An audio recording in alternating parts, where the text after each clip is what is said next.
ఉన్న బంగారాన్ని విడిపించి ఆ రోజు ఆన్లైన్ రేటుకే మేము కొంటాం. Sharma gold company. Hello hello నమస్తే అండి, నేను జయానండి, అందమైన జీవితం ప్రోగ్రామ్ నుంచి కాల్ చేస్తున్నాను. కృష్ణకుమారి గారండి? అవునండి, నేనేనండి. అమ్మ నమస్తే అమ్మా, మెయిల్ చేశారు కదా? అవునండి, నేనే పెట్టించాను. రైట్. నాతో పాటు డాక్టర్ కళ్యాణ్ చక్రవర్తి గారు ఉన్నారు, ఒకసారి మాట్లాడతారమ్మా మీరు? మాట్లాడతాను. రైట్. నమస్తే కృష్ణకుమారి గారు. నమస్తే డాక్టర్ గారు. మనం బేసిక్ గా విజయవాడ వాళ్ళం, ఓకే. కాకపోతే ఒక 20 ఏళ్ళుగా ఇక్కడే హైదరాబాద్ లో సెటిల్ అయిపోయామండి. రైట్. 2 years వరకు ఎంతో హ్యాపీగా హ్యాపీగా ఉండే మా ఫ్యామిలీలో 2 years నుంచి ఒక సంతోషం సందడి ఏమీ లేవండి. ఓకే. నేను మా వారు జీవోత్సవాల్లా బతుకుతున్నాం.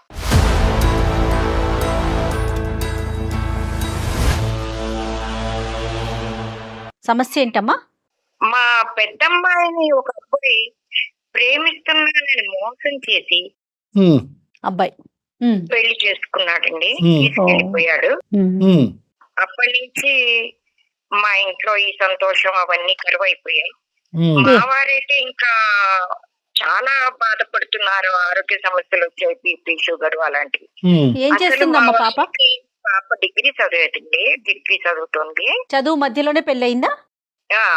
పెళ్లి చేసేసుకుందండి అంతే. అంటే ఇంట్లోంచి వెళ్ళిపోయి మీకు చెప్ప పెట్టకుండా చేసుకుందమ్మా?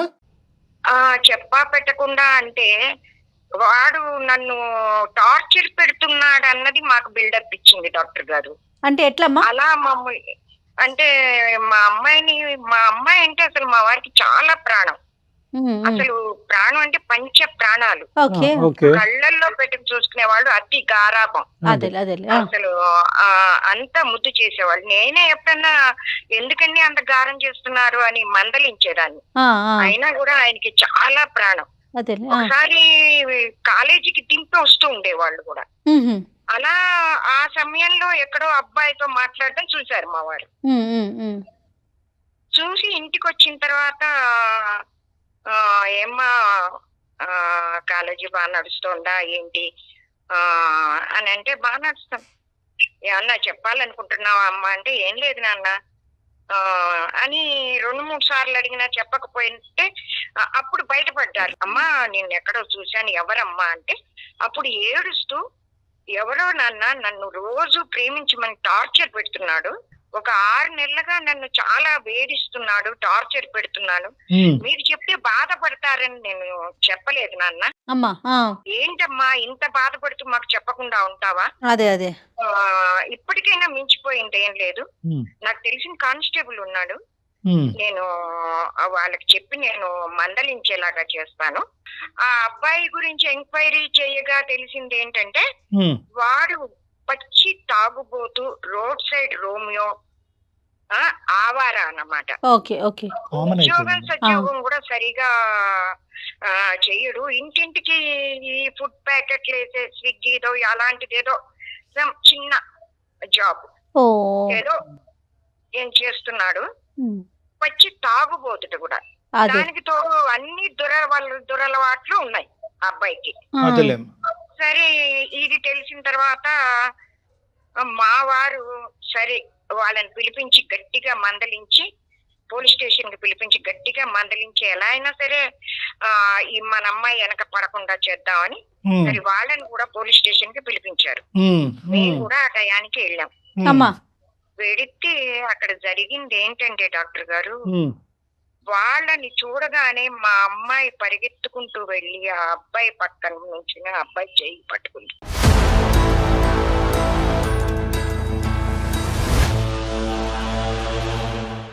అసలు మాకు ఏం జరుగుతోంది, అసలు షాకింగ్ లో అసలు ఏం జరుగుతుందో అర్థం అవ్వలేదు. మీరేమో ఆ అమ్మాయిని కాపాడటానికి వెళ్ళారు, ఆ అమ్మాయి ఆ అబ్బాయి చెంతం చేరింది. ఏంటమ్మా అంటే, నేను ఈ అబ్బాయినే ప్రేమించాను, నేను వీడినే చేసుకుంటాను.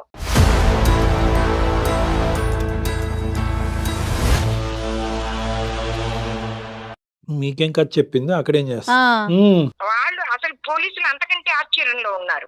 అంతే కదా.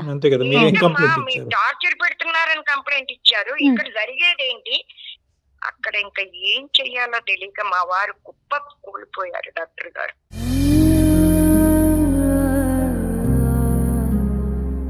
అమ్మాయి కాళ్ళు పట్టుకుని వద్దమ్మా, నా మాట వినమ్మా వినమ్మా, వెళ్ళకమ్మా, వాడిని చేసుకోకమ్మా అని బతిమాలిడం. వినలేదు డాక్టర్ గారు.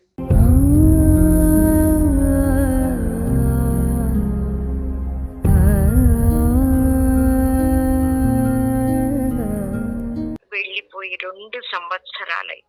అప్పుడు పోలీసులు మాకు చెప్పారు, వాళ్ళిద్దరు మేజర్లు అయిపోయారు, మీరు వాళ్ళ జోలికి వెళ్ళొద్దు, ఇంకా వాళ్ళకి ఎలాంటి హాని కల్పించడానికి చూడొద్దు, మీరు వెళ్ళిపోండి అని. ఇక చేసేదేం లేక కళ్ళ నీళ్లతో ఇంటికి తిరిగి వచ్చాం. రాకపోకలు ఉన్నాయా అమ్మాయి మీ ఇంటికి రావటం, అప్పటి నుంచి బాగా మాట్లాడుకోవటం, లేదు డాక్టర్ గారు, మాట్లాడుకోవటం, లేదు ఫోన్ లో డాక్టర్ మాట్లాడటం? గారు. అసలు మా అమ్మాయికి మాకు ఎప్పుడైతే అలా వాళ్ళ జోలికి వెళ్ళొద్దని చెప్పారో మా బాధ మేము భరిస్తూ మేము ఇలాగే ఉన్నాం.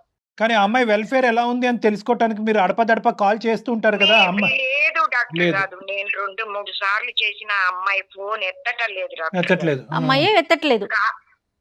ఎత్తటలేదు, అమ్మాయి ఎత్తటలేదు. వాడు కాకపోతే తాగుబోతాడు, అక్కడ ఎలా ఉందో ఈ పరిస్థితి. లోపల ఈ మధ్యలో మీకు ఎందుకు చేశానంటే, ఇప్పుడు చెప్పండి అమ్మా. అమ్మాయి అక్కడ నరకం అనుభవిస్తోంది.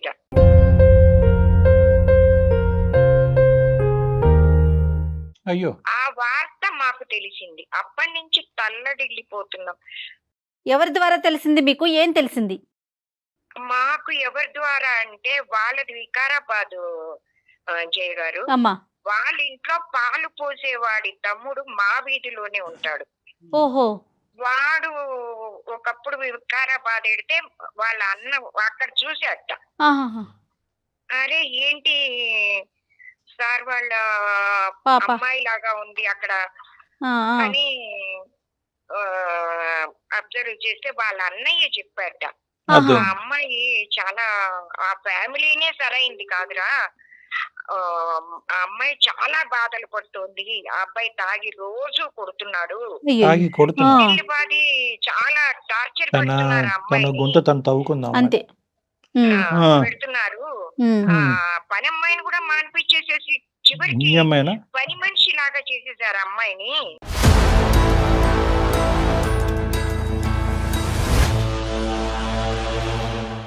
అమ్మాయి ఎక్కడో అక్కడ సుఖంగా ఉంటుంది, అయ్యో, అదేంటి సంతోషంగా అమ్మా? ప్రేమించిన వాడిని సీత. చేసుకుని అనుకున్నాం. Safety is important. 2 ఏళ్ల తర్వాత కానీ మాకు తెలియలేదు.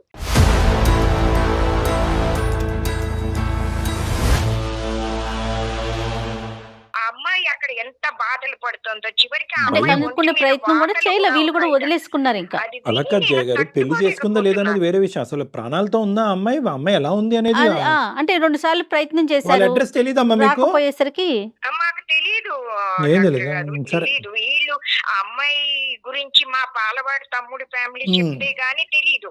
సరే, ఇప్పుడు ఇప్పుడు ఇప్పుడు వికారాబాద్ లో ప్లేస్ లో అమ్మాయి ఉంది, ఎలాగైతేనే అమ్మాయిని కాంటాక్ట్ చేద్దామని ఫోన్ నెంబర్లు తీసుకుని ఫోన్ చేస్తే అమ్మాయి ఎత్తటం లేదు. డాక్టర్ గారు, ఎలాగైనా మా అమ్మాయిని ఆ నరకం నుంచి విడిపించి మాకు మా పిల్లని మాకు దగ్గరికి చేర్చండి డాక్టర్ గారు.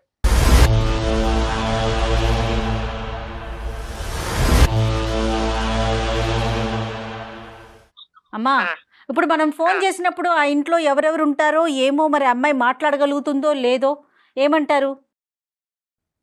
ప్రయత్నించి చూడండి జయ గారు. Sure sure. వీళ్ళుంటే ఎత్తుతుంది, లేకపోతే కట్ చేస్తుంది కదా. ఓకే, ఒకసారి నెంబర్ చెప్తారా? పాప పేరు 9963.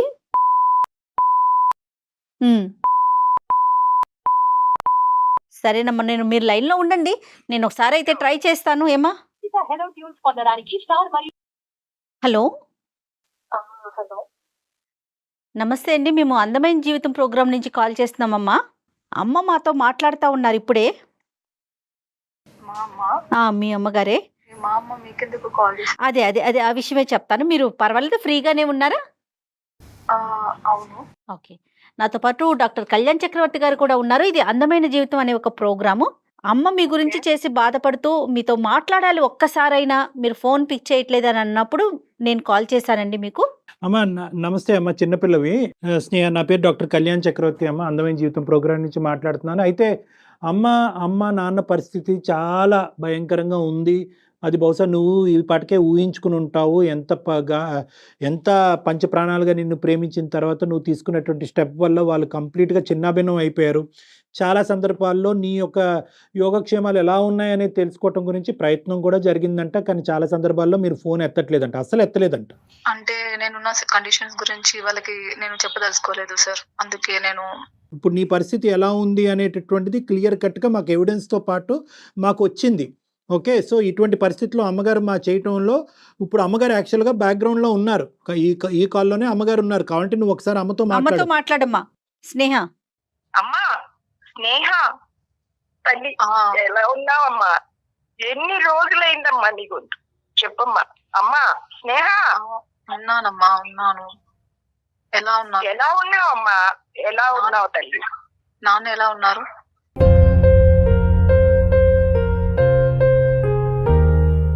నాన్న బాగున్నారమ్మా. ఎలా ఉంటారు? ఇక నిన్ను తలుచుకుని రోజు తలవని రోజు లేదు తల్లి. ఏమ్మా నువ్వెలా ఉన్నావమ్మా? నేను బాగున్నానమ్మా. చెప్పమ్మా నేను చాలా చాలా బాగున్నానమ్మా. సీరియస్ గా నేను లేదు చెప్పమ్మా, నిజం చెప్పమ్మా. నాకు కొంత విషయం తెలిసింది, చెప్పమ్మా. మా దగ్గర ఎందుకు తల్లి దాస్తున్నావు? నాన్న నీ కోసం తల్లడిల్లుతున్నారు తల్లి.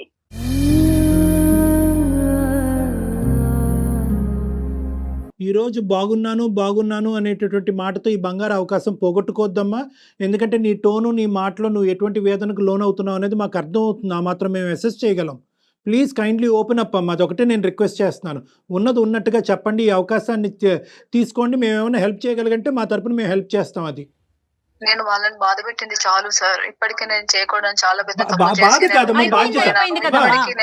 వాళ్ళని బాధ పెట్టదలుచుకోలేదు. కరెక్టే, నీ పాయింట్ కరెక్టే. చాలా మంది ప్రేమించేటటువంటి ఆడపిల్లలు తల్లిదండ్రుల దగ్గర నుంచి దూరం వెళ్ళిన తర్వాత మొగుడు ఎంత క్షోభ పెట్టి ఎంత హింస పెట్టినా కూడా మళ్ళీ వెళ్ళి తల్లిదండ్రులకి ఇంకో సెకండ్ ట్రామా ఇవ్వకూడదు అనేటటువంటి ఉద్దేశంతో అదే నరకంలో ఉండిపోతారు. ఈ భాష నాకు అర్థమవుతుంది.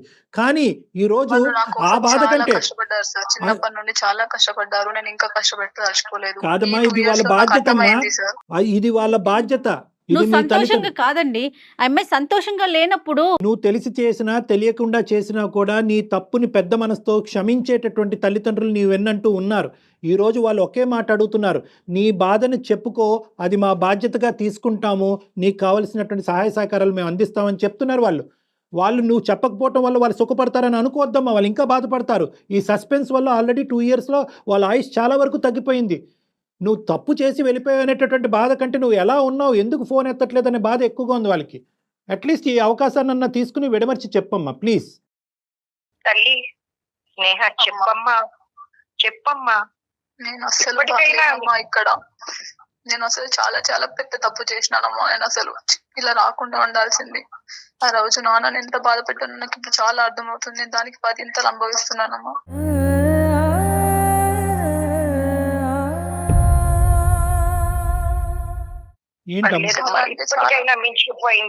ఇప్పటికైనా మించిపోయింది. అమ్మాయి అనుభవం చెప్పనివ్వండి ఒక్కసారి. ఏంటమ్మా స్నేహ? నన్ను ఒక ఖైదీ లాగా చూస్తున్నారు మ్యామ్ ఇక్కడ. నన్ను ఎట్లా అంటే అసలు తినడానికి ఫుడ్ కూడా సరిగా పెట్టారు, బయటికి వెళ్ళనివ్వరు. నన్ను ఒక జైల్లో వేసిన ఖైదీ లాగా చాలా నీచంగా చూస్తున్నారు మేడం. ఎంతమంది ఉంటారమ్మా? వాళ్ళు ఎంత మీరు మా అత్తయ్య, మామయ్య, మా వాళ్ళ ఏమంటారు ఆడపడుచు, వీళ్ళందరూ ఉంటారు మ్యామ్. ఈ అబ్బాయి ఏం చేస్తాడు? మీ హస్బెండ్ ఏం చేస్తున్నాడు? అంటే ఒక ఫుడ్ డెలివరీ దాంట్లో చేస్తాడు మ్యామ్. ఫుడ్ డెలివరీ బాయ్ గా పనిచేస్తున్నాడు. నువ్వేమైనా చేస్తున్నావు అమ్మా? సార్ నన్ను అసలు బయటికే వెళ్ళనివ్వట్లేదు. తాగుతాడా మహానుభావుడు? సార్ ఎప్పుడు తాగడు అని అడగాలి సార్. ఓహో, రివర్సా? Right, okay. ఇప్పుడు ఇంట్లో ఎవరు లేరమ్మా, మాట్లాడుతున్నావు మరి పర్వాలేదా? సార్ అందరూ యాదగిరి గుట్ట వెళ్ళారు మ్యామ్. వెరీ గుడ్, వెళ్ళండి అని అడిగితే మా అదృష్టం బాగుంది. అవసరం లేదు అని చెప్పేసి నన్ను ఇంట్లో పెట్టి బయట నుంచి లాక్ వేసి వెళ్ళారు మ్యామ్.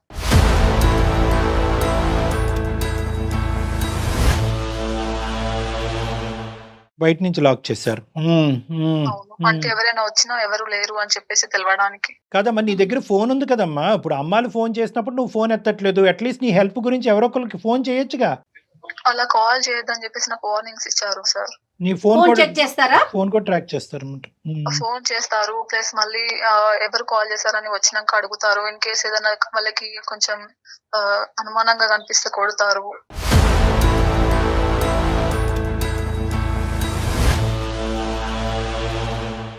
కొడతారు అంటే అందరూ మూకముడుగా కొడతారమ్మా? ఈ తాగిన ఈ గొప్పవాడే కొడతాడా? ఫస్ట్ అత్తయ్యనే ఉంటుంది సార్. బాబా. ఆవిడ కొడతాది. కన్నా. ఆ, ఆ, ఈయన చెప్పుడు మాటలు వింటూ ఈయన వాళ్ళకి సపోర్ట్ ఏమంటారు, చేస్తాడు. నేను ఒక్కదాన్నే ఉన్నాను, నేను ఎక్కడికి వెళ్ళలేను అన్న ఒక ధైర్యం తోటి వాళ్ళు నా మీద చాలా హెరాస్ చేస్తున్నారు సార్. నన్ను మెంటల్ గా ఫిజికల్ గా చాలా టార్చర్ చేస్తున్నారు.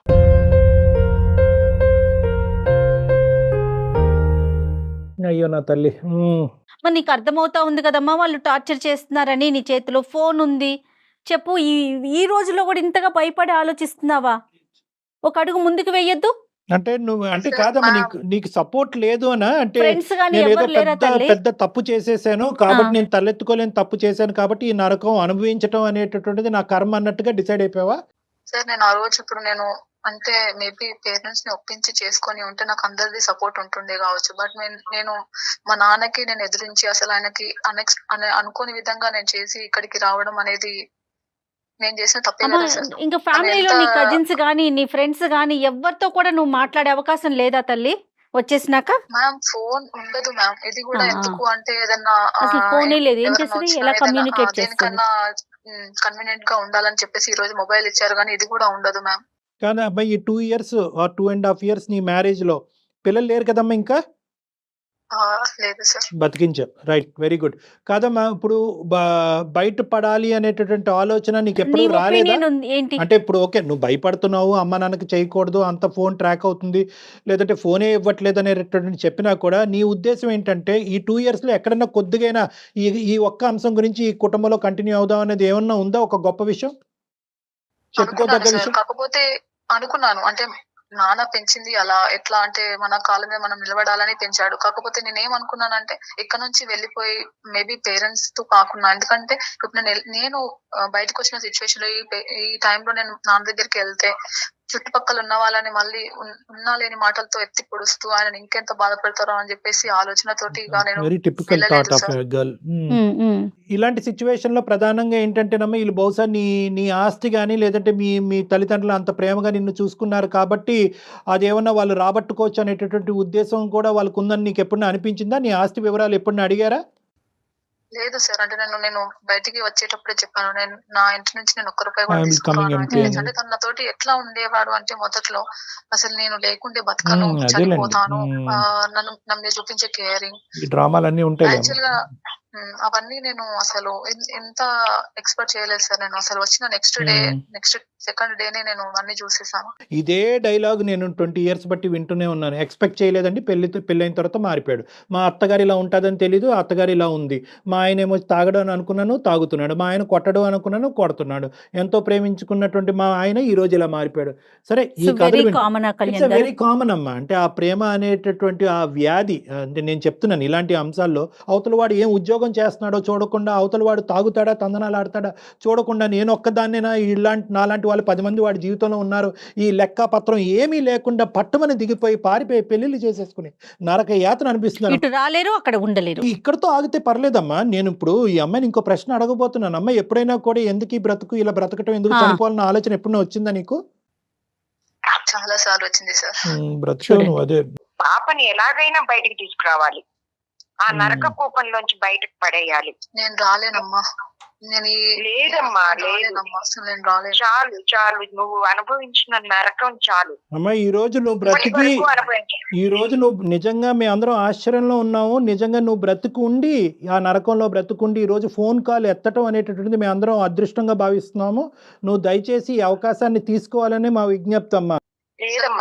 మా నాన్నని నేను చూడలేను సార్. నేను ఇంత తప్పు పని చేసి తనని నేను ఫేస్ చేయలేను సార్, అస్సలు చేయలేను. ఒకసారి మాట్లాడు.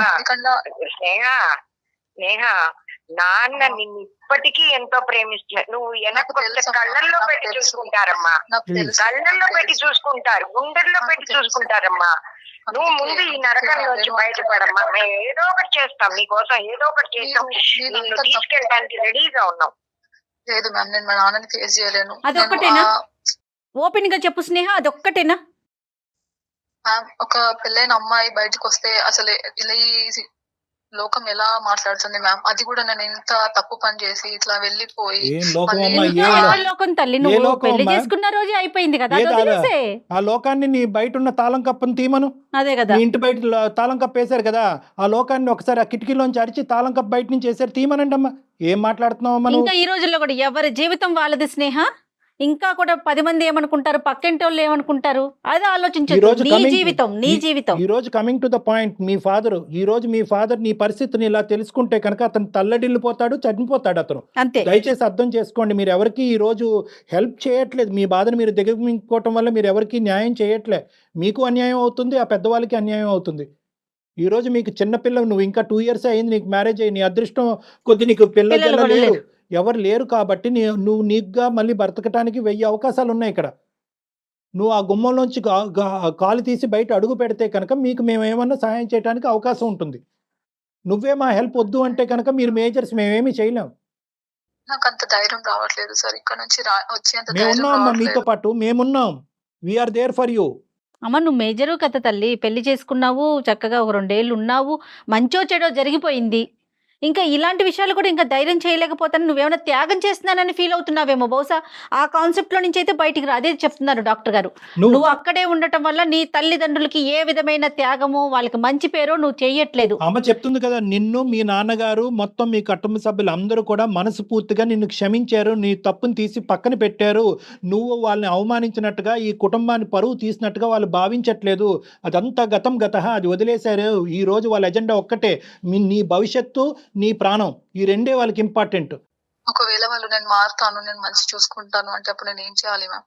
ఎవరమ్మా? అతను ఇప్పుడు ఏది కూడా నీ మైండ్ సెట్ తో నువ్వు ఆలోచించద్దు. ఒక వ్యక్తి మారాడా మారలేడా, నిజంగా మారాడా అబద్ధంగా మారాడా అనేది నాగోటి వాళ్ళు ఈజీగా అసెస్ చేయగలరు. అతను కపటి ప్రేమ చూపెడుతున్నాడు, దొంగ నాటకం ఆడుతున్నాడు అంటే కనుక ఒక్క సెకండ్ కూడా నువ్వు అక్కడ వెళ్ళి ఉండవలసినటువంటి అవసరం లేదు. నీ శ్రేయస్సు, మీ తల్లిదండ్రుల భవిష్యత్తు కోరుకుంటూ విడాకులు తీసుకోవటం మంచిది. ఎందుకంటే ఇలాంటివి నెంబర్ ఆఫ్ కేసెస్ డాక్టర్ గారు చూస్తారు, హ్యాండిల్ చేస్తారమ్మా. సో మనం చూసే కళ్ళు వేరు, ఆయన చూసే విధానం వేరుంటుంది. కాబట్టి ఒకసారి మాట్లాడిద్దాం. నీకు అతనే కావాలి, అతనితోనే ఉండాలి అనుకుంటే గనుక ఏదైనా మన దాకా వస్తేనే తెలుస్తుంది మ్యామ్. ఎస్, ఏదైనా నువ్వు ఒక స్టెప్ వేయాలి స్నేహ. స్నేహ, నువ్వు ధైర్యంగా బయటకు వస్తానంటే మేము ఇక్కడి నుంచి ఏదో ఒకటి చేసి మేము తీసుకెళ్ళిపోతాం. మాకు నిన్ను సుఖంగా చూడాలన్నదే మా తాపత్రయం. మీ నాన్న ఏమీ అనరు. ఇప్పటికీ ఏ తప్పు చేసినా తల్లిదండ్రులు పట్టించుకోరమ్మా. అదే కదా నా బాధ కూడా. మీరు ఒకవేళ నన్ను అన్ని తిట్టి ఒక దెబ్బ వేస్తే నేను ఫీల్ అవుతాను. ఓకే, నేను చేసిన పనిష్మెంట్ కి ఒక మాట అన్నారని వాళ్ళు తీసేసిరని చెప్పేసి నేను ఒక హ్యాపీగా ఫీల్ అవుతా. కాకపోతే మీరు నన్ను ఏమనరనే కదా నా బాధ. అంత ప్రేమగా పెంచి ఇట్లా చేసి ఎక్కడైనా సుఖంగా ఉన్నారంటే సంతోషం. అదే కదా, ఇంత బాధపడుతూ ఉంటే మేము ఎలా సుఖంగా ఉండగలం తల్లి? నేను తలుచుకుని ఏడవమంటావా? కృష్ణకుమార్ గారు తన బయట పట్టడానికే నిర్ణయించుకుంది. ఏ విధంగా తన బయట పడుతుందని మనది ఇక్కడ ఆలోచన. అమ్మాయి వీళ్ళు యాదగిరిగుట్ట నుంచి ఎప్పుడు వస్తున్నారు అమ్మాయి వెనక్కి? సార్ చెప్పలేదు సార్ నాతో. సరే, బహుశా ఉంటారా, ఈ రోజు వచ్చేస్తారంటారా? వస్తారు మేడం, సాయంత్రం వరకు వస్తారు. అమ్మ ఇక్కడ 2 దారులు ఉన్నాయమ్మా. ఒకటి ఏంటంటే నువ్వు డైరెక్ట్ గా 100 పోలీస్కి ఫోన్ చేయొచ్చు. పోలీస్కి ఫోన్ చేసి ఇలా బయట నుంచి నన్ను లాక్ చేసి బంధించి నాకు నన్ను I want to get out of this place అనేటటువంటి విధంగా నువ్వు పోలీసులతో డైరెక్ట్గా మాట్లాడచ్చు. First things first. లేదు, నన్ను అంత అగ్రెసివ్ స్టెప్ తీసుకోవాలన్న ఆలోచన నాకు లేదు, పోలీసుల వరకు వెళ్ళటం ఇష్టం లేదు, ఫస్ట్ నేను నా పుట్టింటికి వెళ్తాననే ఆలోచన ఉంటే కనుక ఈ క్షణమే మీ అమ్మ నాన్న అక్కడికి వస్తారు. వాళ్ళు ఎప్పుడైతే కనుక వస్తారో వెంటనే నిన్ను తీసుకుని వెంటనే ఇంటికి వస్తారు. లొకేషన్ షేర్ చేశారనుకోండి, ఇమీడియట్ గా పేరెంట్స్ వచ్చేస్తారమ్మా. ఓకే మ్యామ్, నేను సెకండ్ స్టెప్ తీసుకుంటాను, నేను ఫస్ట్ స్టెప్ తీసుకోలేను. Okay right. Okay, okay okay, అందు గురించే నేను కూడా లెస్ సటిల్ సొల్యూషన్ కింద అది చెప్తున్నానమ్మా. అమ్మ నాన్న వీలుంటే కనుక మీ పెద్దనాన్నలు మీ మామయ్యలు ఎవరైనా Yes, yes. ఉంటే కనుక వీళ్ళందరితో పాటు వస్తారు, నిన్ను ఇక్కడి నుంచి తీసుకుని వెళ్తారు. ఇక్కడికి వచ్చి వాళ్ళు అక్కడికి వచ్చిన తర్వాత దయచేసి మళ్ళీ ప్లేట్ ఫిరాయించద్దు. ఎందుకంటే ఆ 2 years పాటు Sir, ఆ 2 years పాటు ఆ నరకంలో ఉండటం వల్ల ఆ వాళ్ళ యొక్క ఇన్ఫ్లుయెన్స్ నీ మీద చాలా ఉంటుంది. ఒక కనుచూపుతోనే నిన్ను మారుస్తారు, ఒక మాటతోనే నిన్ను మారుస్తారు, బ్లాక్మెయిల్తో నీ మాట మారుస్తారు. నువ్వు వాళ్ళతో వెళ్తే కనుక నీ జీవితం ఇక్కడితో ఎండ్ అవుతుంది, నువ్వు వాళ్ళతో వెళ్తే కనుక ఇంక ఇదే పెటాకులు ఇదే విడాకులు అనేటటువంటి విధంగా బ్లాక్మెయిల్తో మాట్లాడతారు. దయచేసి ఆ మాటలు బుట్టలో పడద్దు. ఎందుకంటే ఇప్పుడు వరకు నువ్వు నరకం అనిపించే, ఇప్పుడు నీ జీవితం బాగుపడటానికి మీ తల్లిదండ్రులు అక్కడికి వస్తున్నారు, అది గుర్తుపెట్టుకో. స్ట్రాంగ్ గా ఉండాలి స్నేహ, ఓకేనా? లేదు నేను వచ్చేస్తాను మేడం, నా వల్ల కాదు. రైట్ అమ్మా. నేను ఇక్కడ అమ్మా కృష్ణకుమారి గారు, ఆ, ఇమీడియట్ గా చెప్పండి. పాప లొకేషన్ షేర్ చేస్తుంది, మీరు ఇంటికి తీసుకెళ్ళండి. ఆ తర్వాత మనం ఎఫ్ఐఆర్ ఫైల్ చేయటమా ఏం చేద్దాం అనేది డాక్టర్ గారు విడిగా మీతో మళ్ళీ వాళ్ళ మాట్లాడతారు. రెస్పాన్స్ బట్టి నెక్స్ట్ స్టెప్ ఆలోచిద్దామా. Okay, ఫస్ట్ ఆఫ్ ఆల్ వాళ్ళ రెస్పాన్స్ బట్టి ఆలోచిద్దాం. The first and foremost step ఏంటంటే మీ అమ్మాయిని అక్కడి నుంచి విడుదల చేయాలి. మీరు మీ దగ్గర తీసుకెళ్లి మీ సంరక్షణలో పెట్టుకోవాలి. Immediate step. ఓకే. ఓకే. తర్వాత ఫస్ట్ స్టెప్ అయితే అమ్మాయిని మా ఇంటికి తీసుకెళ్తాం. అంతేనండి. తర్వాత ఏం చేయాలనేది ఆ ఆలోచించాం. తర్వాత ఆలోచించండి. మీకు ఏమైనా డౌట్ ఉంటే కనుక మా సహాయం తీసుకోండి. I tell you. ఓకే అండి. ఓకే. ఓకే నమస్కారం. అమ్మా. ఓకే అమ్మా, ఓకే స్నేహ, ధైర్యంగా ఉండు. నమస్తే. All the best Sneha. Thank you so much Okay, all the best నాన్న. సార్. అండ్ జయ జాగ్రత్తగా ఉండమ్మా. అట్లాగేనమ్మా, చాలా- అట్లాగే. ఉంటానమ్మా. ఓకే జయ. ఓకే అమ్మా, థ్యాంక్ యూ అమ్మా. ఓకేనమ్మా. Sir, yeah sir, thank you so wish all the much. Best Sneha. All the best అమ్మా. ఓకే మ్యామ్, రైట్ అమ్మా, thank you, bye. Okay bye bye. Right అండి, నమస్తే. Thank you.